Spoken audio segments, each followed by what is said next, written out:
فأنا ناصح لإخواني بالصدع بالحق تبيض وجوههم. السكوت في مسألة الحزبية يضرها، فاصدع بما تؤمر وأعرض عن المشركين.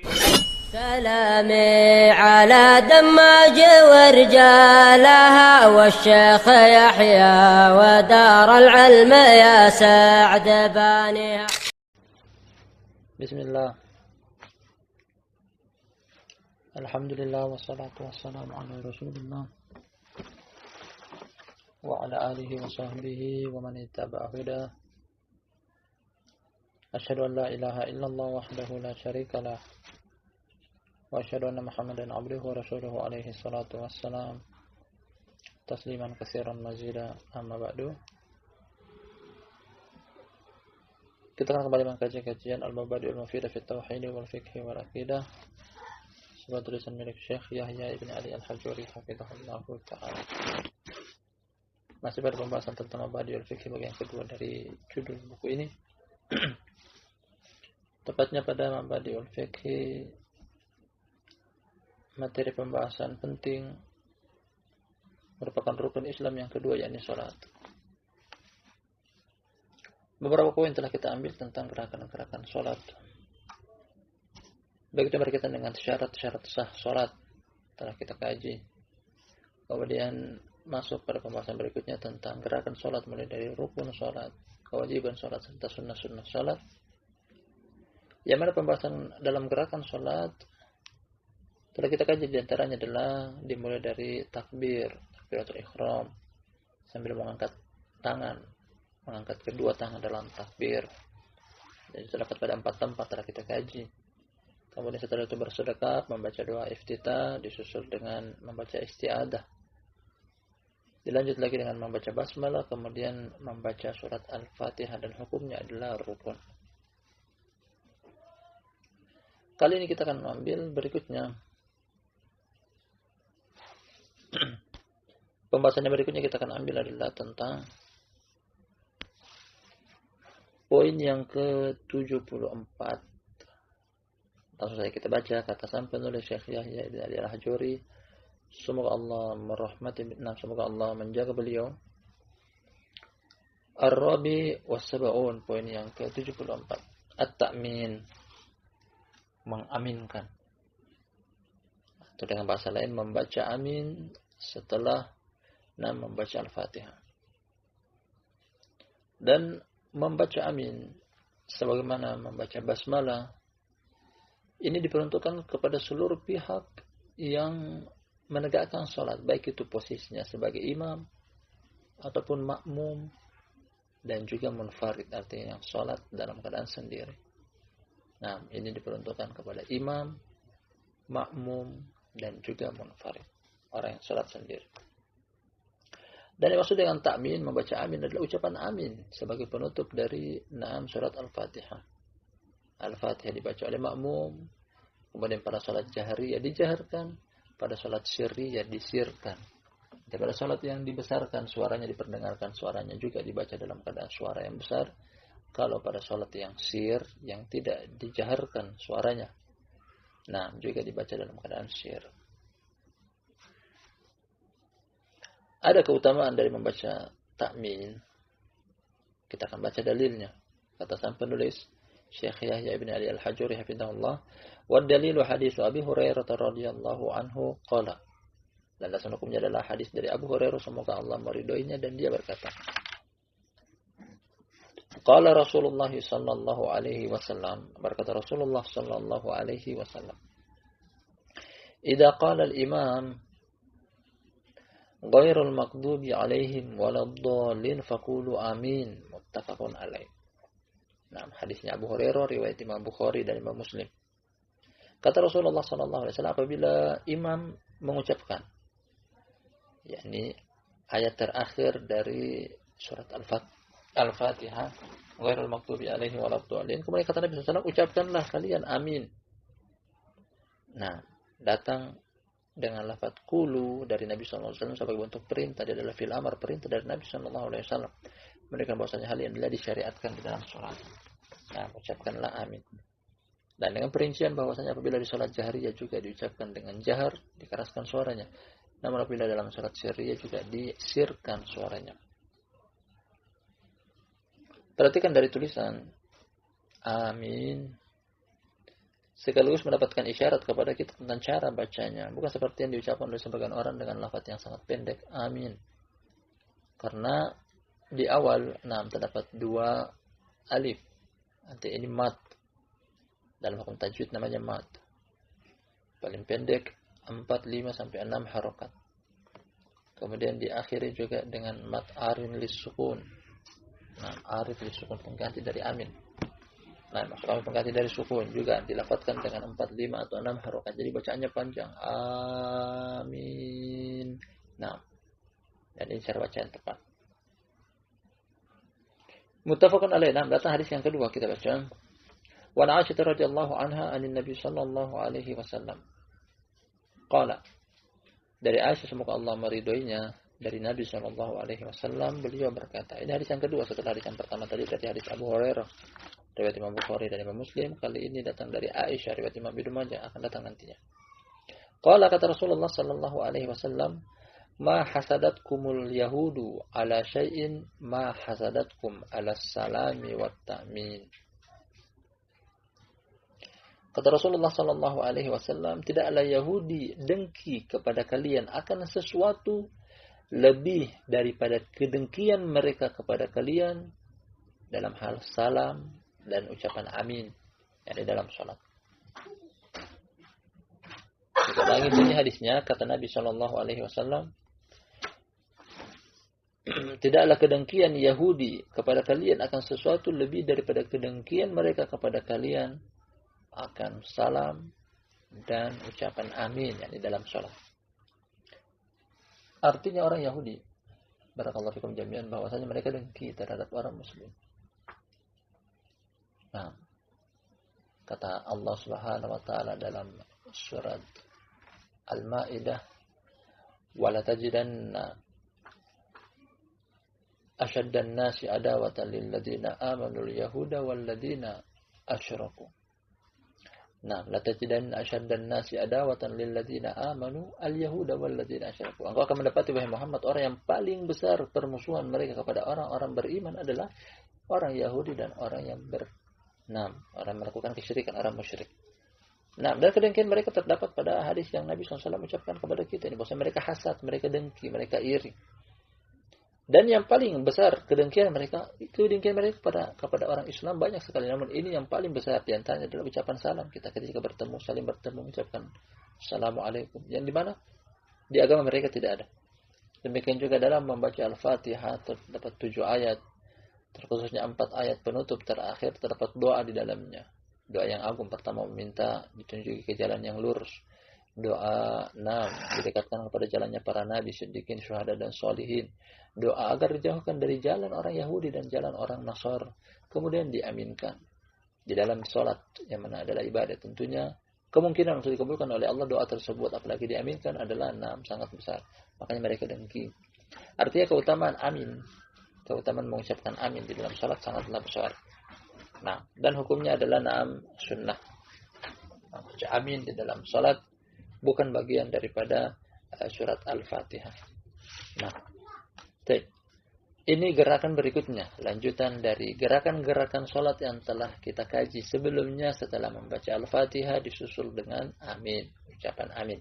Dan ini berlaku untuk, telah kita sebutkan tadi di depan, imam, makmum dan juga munfarid. Artinya orang yang salat sebagai imam atau sebagai makmum atau yang salat dalam keadaan sendiri. Tanpa imam dan tanpa seseorang pun bersama dia. Kita lanjut ke poin yang berikutnya, masih berkaitan dengan gerakan-gerakan salat yang lainnya. Kata Syekh Yahya Ibn Ali Al-Hajuri, hafizahullah ta'ala, sang penulis, Al-Khamis wa Sab'un, poin yang ke-75. Poin yang ke-75 kata beliau, As-salatu bitmi'nanin, salat dengan tenang. Salat dengan ketenangan. Dan salat dengan tenang terbagi menjadi 2. Pertama, tenangnya hati yang diistilahkan dengan khusyuk. Jadi hati tenang ketika sholat. Tidak gelisah, tidak memikirkan yang lain. Tidak memikirkan tentang perkara di luar sholat. Tidak memikirkan tentang perkara duniawi. Dia dalam sholat yang dipikirkan hanyalah zat yang dia ibadahi, yang dia sembahi, yang dia sholat, yakni Allah subhanahu wa ta'ala. Nah, ketenangan hati. Dan ini yang namanya khusyuk. Dan ini merupakan rukun. Seseorang yang sholat tanpa ketenangan, sholatnya batal. Kemudian tenang yang kedua adalah yang akan datang nanti dalam hadis. Sang penulis bawakan kepada kita dalam judul bab ini. Ketenangan jenis yang kedua adalah 6 ketenangan anggota tubuh. Anggota tubuh tenang. Tenang. Arti dari ketenangan anggota tubuh bahwa masing-masing anggota tubuh merupakan gerakan-gerakan sholat mengambil posisinya masing-masing. Tidak lebih, tidak kurang. Karena di dalam sholat, termasuk salah satu amalan ibadah di dalam ajaran agama Islam, seluruh anggota tubuh mengambil peran masing-masing. Mulai dari kepala di mana posisikan, termasuk dahi, hidung, merupakan anggota sujud. Disusul dengan mata juga punya peran penting dalam sholat, tidak boleh melirik ke kiri dan ke kanan. Kemudian mulut mengucapkan zikir-zikir, wirid-wirid, doa-doa di dalam sholat. Kemudian turun ke 6 bahu, pundak, tangan, mulai dari sikut sampai ke telapak tangan, bahkan sampai ke kaki. Seluruhnya anggota tubuh memiliki peran dan andil di dalam yang namanya gerakan sholat. Dan ketenangan anggota tubuh di dalam sholat artinya adalah masing-masing mengambil posisinya, tidak lebih dan tidak kurang. Artinya kalau ada gerakan lain di luar gerakan sholat, kemudian dimasukkan di dalam sholat, ini namanya tidak tumakninah, tidak tenang. Dari sisi tangan terlalu bergerak bebas ke sana dan kemari selain daripada gerakan sholat. Kemudian lirikan mata ke kiri dan ke kanan, tidak melihat ke tempat sebagaimana sholatnya Nabi SAW. Al-muhim, kesemuanya itu dikatakan itminan, tumakninah, tenang di dalam sholat. Dan kita katakan bahwasanya tenang di dalam sholat terdapat 2. Pertama, ketenangan hati yang namanya khusyuk. Bahkan ulama mengatakan bahwasanya khusyuk merupakan ruhnya sholat.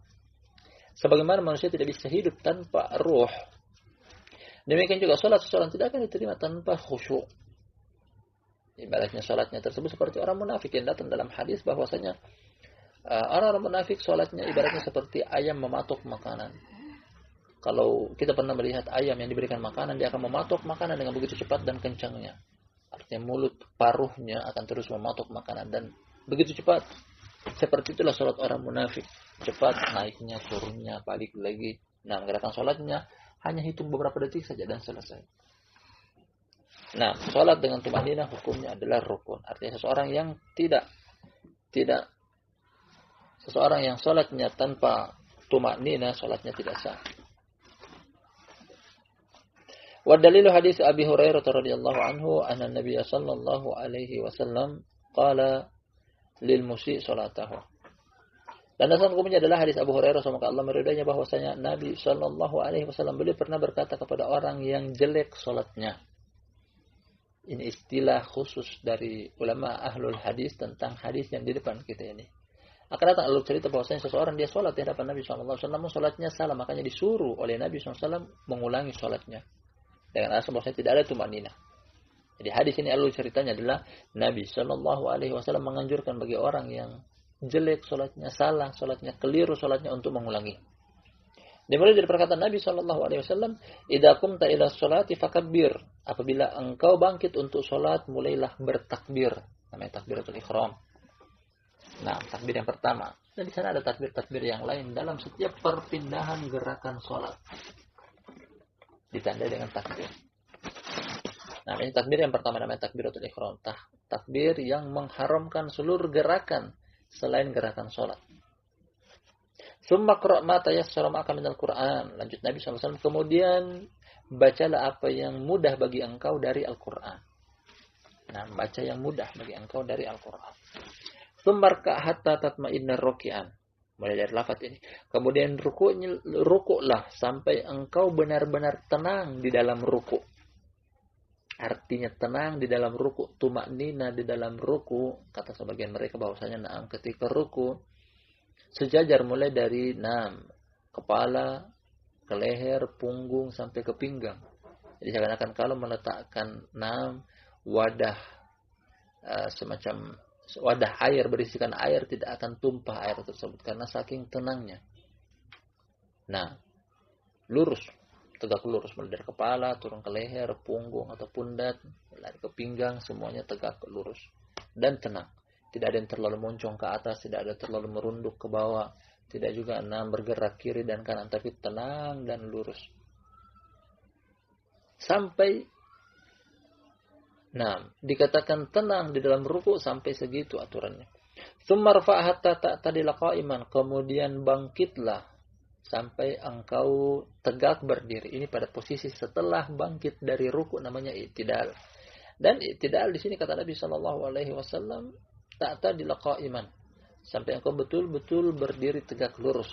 Ada sebagian orang ketika dia tidak i'tidal, tidak maksud kami tidak itminan dalam i'tidal, tidak tegak lurus dalam i'tidal, tidak tenang dalam i'tidal, artinya ketika dia bangkit dari ruku karena tergesa-gesa untuk turun segera ke sujud, belum tegak tulang punggungnya berdiri tegak, belum sampai tegak lehernya, kepalanya, belum sampai ke posisinya yang tegak berdiri, dia sudah bersegera turun untuk ke sujud. Artinya terlalu tergesa-gesa, terburu-buru. Dan ini yang namanya tidak tumanina. Dan ini terlarang. Kemudian tsumma sujud hatta tatma'inna sajidan. Kemudian sujud sampai engkau betul-betul sujud. Nah, dan sujud akan datang nanti tentang hadisnya berkaitan dengan sujud, bahwasanya sujud adalah hendaknya terpenuhi anggota sujud. Di antara anggota sujud adalah 7 tulang, bagian daripada anggota tubuh manusia. Di antaranya adalah dahi, bagian depan wajah, kepala. Kemudian kedua telapak tangan, kedua lutut, dan kedua ujung kaki. Artinya kalau sujud yang dikatakan tenang, ini anggota sujud seluruhnya yang tadi barusan kita sebutkan adalah mengambil posisinya masing-masing. Kemudian dengan menempatkan paha, perut, lengan, siku, leher sesuai dengan sujudnya Rasulullah sallallahu alaihi wasallam. Kemudian terakhir kata Nabi sallallahu alaihi wasallam, "Tsumma fa'al dzalika fi sholatika kulliha." Kemudian lakukanlah hal tersebut di salat engkau seluruhnya. Artinya ini dilakukan dalam setiap salat dan jangan dilalaikan. Sebelum kita baca atau sebelum kita ada alur cerita dari hadis ini, bahwa dari hadis yang disebutkan, bahwasanya hadisnya Abu Hurairah riwayat Imam Bukhari dan Imam Muslim, bahwasanya ketika itu Nabi sallallahu alaihi wasallam bermajelis dengan para sahabat di masjid. Seperti kegiatan beliau, keseharian beliau, rutinitas beliau. Di tengah-tengah beliau salat, masuk seseorang ke dalam masjid. Sebelum dia duduk bersama Nabi SAW bermajelis, dia salat di hadapan Nabi SAW. Dia salat. Karena di dalam masjid sama-sama dengan Nabi SAW, akhirnya Nabi SAW pun melihat gerakan dia dalam salat. Setelah dia selesai dari salat, dia mendatangi Nabi SAW, bergabung dengan majelis yang sudah ada, memberikan salam. Assalamualaikum. Nabi SAW memberikan jawaban bahwasanya waalaikumsalam, dengan sanggahan beliau bahwasanya irji fasolli fa innaka lam tusolli.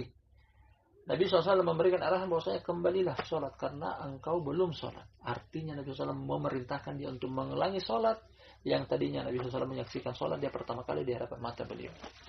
Sesuai dengan arahan Nabi, akhirnya dia pun kembali sholat, mengulangi sholat dia. Selesai dari sholat, dia datang yang kedua kalinya memberikan salam. Assalamualaikum. Nabi SAW menjawab lagi waalaikumsalam dengan ucapan beliau irji fasolli fa innaka lam tusolli. Kembalilah sholat karena engkau belum sholat. Nabi SAW perintahkan lagi yang kedua kali untuk mengulangi sholatnya. Tidaklah beliau perintahkan untuk mengulangi kecuali sholat yang pertama adalah tidak betul, keliru, tidak sah, makanya diulangi. Akhirnya orang tersebut mengikuti arahan Nabi SAW. Dia pun kembali sholat menegakkan yang ketiga kalinya.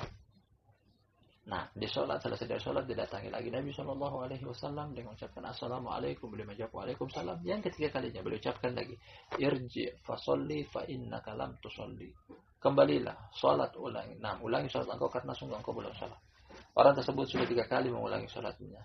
Mungkin karena sudah capek, akhirnya mengatakan, Ya Rasulullah, la uhsinu ghairu hadza fa'allimni. Wahai Rasulullah, aku tidak mampu lagi lebih daripada sholatku ini. Ajarkan aku. Maksud dari orang ini di mana salahnya, di mana kelirunya, agar aku tahu. Tidak lagi mengulangi mana yang salah. Kemudian Nabi SAW mengucapkan hadis yang lengkap di hadapan kita ini. Bahwasanya apabila engkau bangkit untuk sholat bertakbir. Kemudian disusul dengan membaca apa yang mudah bagi engkau dari dalam Al-Quran. Kemudian ruku dengan tumaknina. Iktidal dengan tumaknina. Sujud dengan tumaknina. Lakukan keseluruhan itu di dalam setiap sholat engkau. Artinya orang tadi sholat tidak tumaknina. Makanya Nabi SAW perintahkan dia untuk mengulangi sholatnya dengan tumaknina. Menunjukkan bahwa saya tumaknina dalam sholat, atau dengan arti bahasa kita, tenang di dalam sholat adalah rukun sholat yang tidak boleh untuk ditinggalkan. Kalau ditinggalkan, nah hukum sholatnya adalah batil dan harus diulangi. Tumaknina tenang. Yang kita maksudkan tadi tumaknina adalah berkaitan dengan tumaknina hati. Kosongkan hati kita dari seluruh urusan-urusan duniawi. Yang kita masukkan ke dalam hati kita ketika kita sedang sholat adalah na'am, zat yang kita agungkan, zat yang kita muliakan, zat yang kita ibadahi, Allah Subhanahu wa ta'ala. Tinggalkan perniagaan, tinggalkan jual beli, tinggalkan urusan dunia, tinggalkan pekerjaan, tinggalkan urusan keluarga. Yang dalam hati kita, tumaknina hati kita hanya dengan berzikir kepada Allah Subhanahu wa ta'ala. Demikian juga anggota tubuh kita. Nah, bukan seperti apa yang kita katakan tadi, bahwasanya orang-orang munafik ketika mereka sholat sangat cepat tergesa-gesa ruku. Belum anggota ruku mengambil posisinya masing-masing, sudah bangkit segera untuk i'tidal.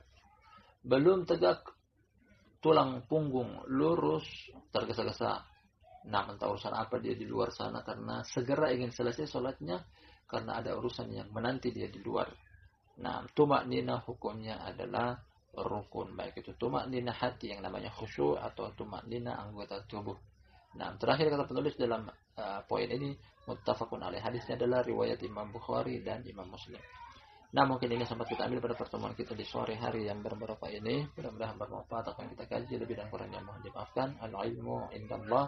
Kita akhiri dengan doa kafaratul majlis. Subhanakallahumma bihamdika asyhadu an la ilaha illa anta astaghfiruka wa atubu ilaik.